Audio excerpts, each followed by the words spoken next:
Bonsoir, mesdames et messieurs. Je suis Francis Denis. Bienvenue à Perspective. Les scandales dans l'Église surviennent lorsqu'il n'y a pas une vraie relation avec Dieu. C'est l'essentiel du message du Saint-Père lors de son homélie d'aujourd'hui à la Casa Sancta Marta au Vatican. En effet, le pape François s'est adressé aux fidèles présents en les exhortant à toujours rester en proximité avec Dieu et sa parole. Proximité qui, si elle vient à manquer, laisse souvent succomber aux tentations du pouvoir et du confort. Mais repensons aux scandales dans l'Église. Mais est-ce que nous avons honte? Tant de scandales que je ne veux pas mentionner individuellement, mais connus de tous. Nous savons où ils se trouvent. Des scandales dont certains ont fait payer beaucoup d'argent, c'est bien, c'est ainsi que l'on doit faire. La honte de l'Église. Avons-nous éprouvé de la honte face à ces scandales, à ces échecs de prêtres, d'évêques, de laïcs? Dans ces scandales, la présence de la parole de Dieu était rare. En ces hommes et en ces femmes, la parole de Dieu était rare. Ils n'avaient pas de lien avec Dieu. Ils avaient une position dans l'Église, une position de pouvoir, aussi de confort.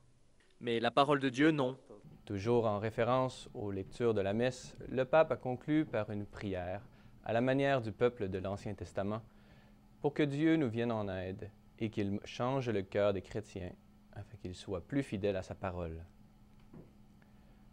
Le 11 mai prochain sera la journée de prière pour les vocations.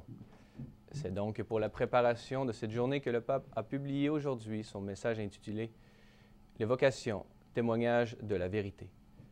Ce message, en 4 parties, développe les thèmes de la centralité ainsi que de la primauté de Dieu dans le travail apostolique et dans la vie spirituelle. Pour ce faire, les chrétiens doivent d'abord se mettre à l'écoute de la parole de Dieu, par la prière et l'amour réciproque de ce qu'il appelle la bonne terre du peuple fidèle, c'est-à-dire l'expérience de l'amour fraternel, a ajouté le Saint-Père, les chrétiens seront plus aptes à entendre l'appel de Dieu et à y répondre adéquatement. Enfin, le message explicite les différents défis de la fidélité, en affirmant que cela, et je cite, signifie parfois aller à contre-courant et comporte de rencontrer également des obstacles en dehors de nous et en nous. Et Jésus lui-même nous avertit. La bonne semence de la parole de Dieu est souvent volée par le malin, bloquée par les difficultés, étouffée par les préoccupations et les séductions mondaines. En conclusion, le pape François a souligné l'importance de développer ce qu'il appelle une pédagogie de la sainteté, capable de s'adapter au rythme des personnes.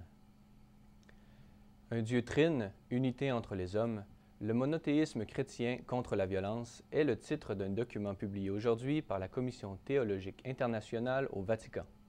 Dans sa présentation, le désigné cardinal Müller a mentionné que le document de 40 pages est divisé en 5 chapitres, tentera de réfuter certaines opinions voulant associer le monothéisme à la violence. En effet, le document affirme que les guerres proclamées au nom de la religion sont simplement insensées. Le document offre également des précisions concernant l'aspect trop générique du terme monothéisme, lorsqu'il est employé pour distinguer un monothéisme considéré comme intolérant face à un polythéisme tolérant. Enfin, le document approfondit le thème de la relation entre révélation chrétienne et l'humanisme non violent, par une analyse de certains passages difficiles à interpréter de l'Ancien Testament. Plus près de chez nous, le Bureau de la pastorale des vocations du diocèse de Montréal offrira dans les prochaines semaines une série d'activités consacrées au discernement vocationnel. Le 17 janvier prochain se tiendra donc la première session « Viens et vois ». Ces séances permettront à des hommes d'approfondir, par l'information et le soutien fraternel, leur cheminement en vue du ministère sacerdotal. Pour de plus amples informations ou pour participer, vous pouvez communiquer avec l'abbé Sylvain Cloutier au 514-864-5626. Voilà, c'est tout pour aujourd'hui. Merci d'avoir été des nôtres. À la prochaine.